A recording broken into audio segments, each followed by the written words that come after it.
Você sabe como avaliar a respiração do seu paciente? Quais pontos avaliar? E quais os tipos de respiração? Fala, enfermagem! Eu sou o professor Ivo Salles e nesta aula eu quero te ensinar tudo. Eu falei tudo que você precisa saber sobre a respiração.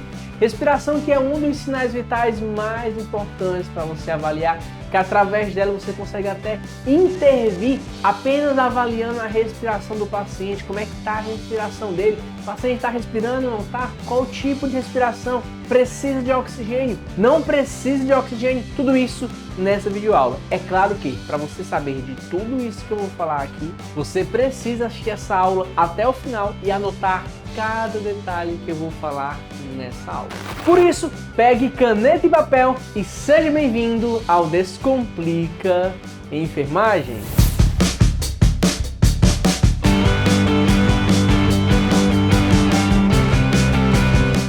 Para começar logo o nosso vídeo com chave de ouro, vou pedir para você que está assistindo esse vídeo agora, que você que caiu de paraquedas, inscreva-se agora no Descomplica Enfermagem e faça parte dessa família, essa família que cada vez mais cresce e arrasta seguidores do Brasil inteiro. Se inscreveu? Está inscrito no Descomplica Enfermagem? Então agora vamos falar sobre a respiração. Primeiramente, vamos revisar um pouco mais sobre a anatomia do trato respiratório. A gente inspira e expira. Inspirar é colocar ar para dentro do corpo e expirar é tirar ar de dentro do corpo. Esse processo de inspiração e expiração acontece aí a respiração. Assim a gente conta a frequência respiratória. E o ar percorre por onde? O ar entra geralmente nas fossas nasais, no orifício nasal, mas pode entrar pela boca também. Você consegue respirar pela boca sem nenhum problema. Só que o nariz ele tem a vantagem porque ele aquece e umidifica o ar. Ele passa pelas conchas nasais, vai para a nasofaringe, vai para a orofaringe, laringofaringe, vai para a faringe e aí chega na traqueia. Da traqueia se bifurca aqui nos brônquios, brônquio principal direito e brônquio principal esquerdo e vai para o pulmão. No pulmão é feito a hematose, que é a troca de gases. Lembra que você vai inalar 21% do ar atmosférico é oxigênio e 70, quase 79% é gás nitrogênio. Mas o que a gente vai precisar é de oxigênio. E quando você realiza essa inspiração, o ar está entrando no seu pulmão e está sendo trocado pelo gás carbônico. Gás carbônico ele é um lixo metabólico do seu organismo. Quando a gente respira, lembra do processo da respiração? Quando a gente pega uma glicose e oxigênio e transforma isso em água e gás carbônico. O processo de respiração nada mais é do que uma combustão. Mas presta atenção aqui. Deixa eu te mostrar a fisiologia. Agora que a gente resumiu aqui rapidamente como é a anatomia, como é que o ar entra, vou te falar um pouquinho sobre a fisiologia. Você sabia que o seu pulmão ele não infla por querer encher ar? Ele enche ar porque ele infla. É o que, Ivo? Presta sua atenção. O principal músculo que é responsável pela respiração é o diafragma, músculo que fica aqui próximo ao rebordo costal. Quando ele contrai, ele aumenta o tamanho da caixa torácica. Ele aumentando o tamanho da caixa torácica, ele diminui a pressão. Se ele diminui a pressão interna, o que é que acontece com o ar? O ar entra. O ar entra porque o ar atmosférico fica com a pressão maior do que o ar dos pulmões. Isso, inclusive, é uma lei. Ixi, que lei é essa? Lei de Gay-Lussac?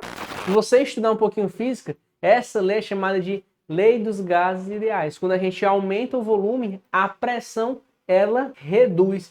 É isso que acontece com a nossa respiração. E para expirar, o que a gente faz? A gente contrai agora, relaxa o diafragma e o pulmão ele vai contrair. Logo, a pressão interna aumenta, fica maior que a pressão externa e a gente expira. E tudo isso é controlado pelo nosso sistema nervoso central, uma partezinha específica do seu encéfalo chamado de bulbo. O bulbo é que é responsável por fazer esse controle da respiração. Agora deixa eu te falar mais um detalhe importantíssimo. Se você parar de respirar agora, você vai ficar angustiado para respirar novamente. Mas se eu falar para você que isso não é falta de oxigênio, Pelo contrário, isso aí, você vai ter oxigênio pelos próximos 5 minutos sem nenhum problema. Acontece que o seu corpo, ele enquanto está ali tendo metabolismo, ele vai estar liberando quem? Lembra? CO2, gás carbônico. E o gás carbônico, ele é tóxico. Quando ele entra em contato com a água, ele forma o ácido carbônico. Isso significa que eu vou ter ácido carbônico na minha corrente sanguínea. Logo, eu vou apresentar aí uma acidose respiratória. É por isso que você não consegue ficar muito tempo sem respirar, porque o seu corpo entra em uma acidose respiratória. E quando o seu corpo entra em uma acidose respiratória, é enviada uma mensagem lá para o bulbo, no encéfalo, ali no tronco encefálico, e ele manda a seguinte mensagem: vamos respirar. E aí a gente respira. Acabei de fazer uma belíssima revisão sobre fisiologia e anatomia. Agora, o que é que a gente avalia em uma respiração? Em uma respiração, você vai avaliar a frequência respiratória, a profundidade e o ritmo desta respiração. Quanto à frequência respiratória, a frequência respiratória normal, ela varia de acordo com a idade. Em pacientes adultos, essa frequência gira em torno de 12 a 20. Quando ela está menor do que 12, o paciente está com bradipneia. Quando ela está maior do que 20, o paciente está com taquipneia. Entre 12 a 20, o paciente está eupneico. O segundo ponto é avaliar quanto à profundidade. O paciente pode ter uma respiração superficial ou uma respiração mais profunda.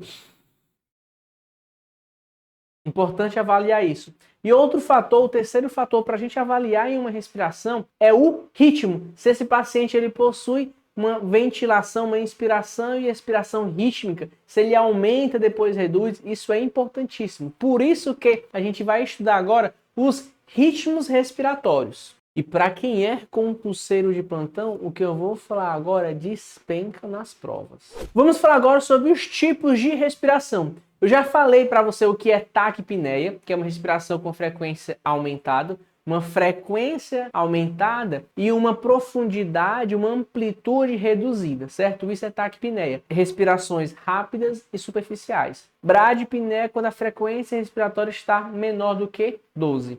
Eupneico é quando a frequência respiratória está 12 a 20. Só que nós também temos o conceito de hiperpneia. Hiperpneia não é a mesma coisa que taquipneia. Hiperpneia é quando o paciente apresenta um aumento da frequência respiratória e da profundidade. O paciente respira assim, ó. Ele respira rápido e profundo, diferentemente da taquipneia, que ele respira rápido e superficial. Outro padrão respiratório bastante comum é a respiração de Cheyne-Stokes. A respiração de Cheyne-Stokes é um padrão muito comum em questões de concurso, que ela se apresenta da seguinte forma: o paciente apresenta o período de apneia, depois ele aumenta gradativamente a sua frequência respiratória até chegar a um pico, ele diminui a frequência e a profundidade e tem outro período de apneia. É como se fosse assim, ó.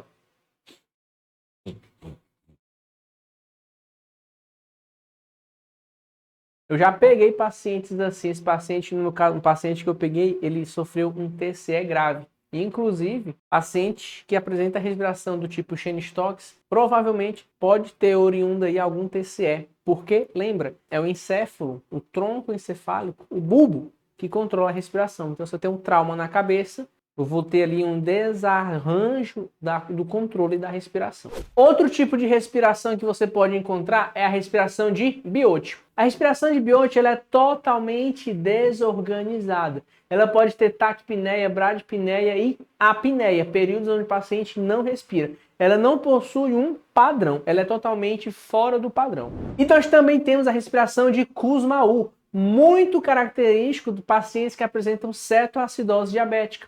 A respiração de Kussmaul, o paciente apresenta uma hiperventilação, ele inspira rápido e profundo, ele para e depois expira rápido e profundo.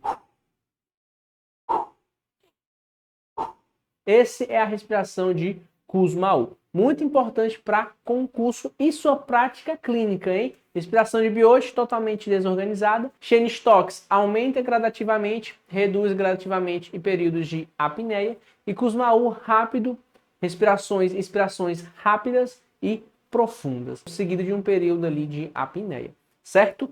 Beleza? Viu só como avaliar a respiração do seu paciente não é apenas contar quantas vezes ele inspira e expira? É muito mais complexo do que isso. É avaliar o ritmo, amplitude, velocidade, tipo de respiração. É eu ter todo o mecanismo de fisiologia e anatomia, que assim eu posso intervir no meu paciente. Se você sabe que o paciente está com taquipneia, ele está precisando de oxigênio, oferta oxigênio para ele. Importantíssimo você ter esse raciocínio clínico. E se você chegou até o final desse vídeo, vou te parabenizar e pedir para você a clicar aqui no botão de se inscrever.